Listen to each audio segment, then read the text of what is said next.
History is not just dates and wars. It is desire, influence, and the art of control. This is where forgotten seduction stories come back to life. Tonight, we're not talking about a queen or an empress. We're talking about a force so subtle, it never needed power to conquer. If you're drawn to stories like this, like the video now, you're exactly where you should be. Norma Jean Mortensen grew up in orphanages, silence, long days without affection or touch. She was quiet, withdrawn, forgotten. Then one morning, at 13, something changed. Her blouse was torn. She borrowed a sweater too small for her body. That day, boys followed her, stared at her, gathered around her. She wrote later, "They stared at my sweater as if it were gold mine." In a single moment, Norma Jean learned something ancient. Attention can be created, and attention is the seed of power. She didn't touch them. She didn't speak differently. She simply existed, and men reacted. Soon, they blamed her for their desire. It was my eyes, my voice, my vibrations. Norma Jean understood the truth. Men project meaning onto what awakens them.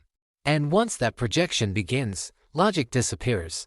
If this idea already makes sense to you, subscribe. This channel is for people who notice patterns others miss. Hollywood told her she wasn't beautiful enough. She didn't argue. She constructed herself. Walk trained. The voice lowered, softened, breathy.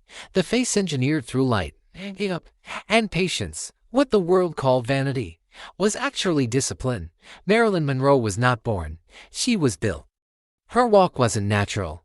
It was a contradiction, innocence, moving through desire. When she appeared on screen, even for seconds, theaters erupted. Men didn't admire her. They felt her. Yet here's what separated Marilyn from every imitator. She didn't pretend to be vulnerable. She was deprived of affection as a child. She carried a constant hunger to be loved, protected, chosen. Acting teacher Michael Chekhov noticed it immediately. Even when you aren't thinking of sex, he told her, you give off sex vibrations. That was the paradox. Her sexuality wasn't aggressive. It was unintended. And innocence is far more seductive than intent. This is the sex siren archetype. She doesn't build spectacle. She doesn't chase. She appears available and burdened, existing only for pleasure. But beneath that softness is control. The man believes he is the protector. In truth, he is already caught. The sirens of myth didn't drag sailors to destruction. They sang. Men rowed toward them willingly. Share this with someone who understands that attraction is never accidental. Marilyn Monroe became the most desired woman on earth, and yet she was never truly loved. The siren commands desire. But desire does not guarantee safety. Power attracts attention. Attention attracts consumption. History celebrates the effect, not the cost. The sex siren teaches us a dangerous truth. What men desire most is not beauty, but the illusion of innocence wrapped in power.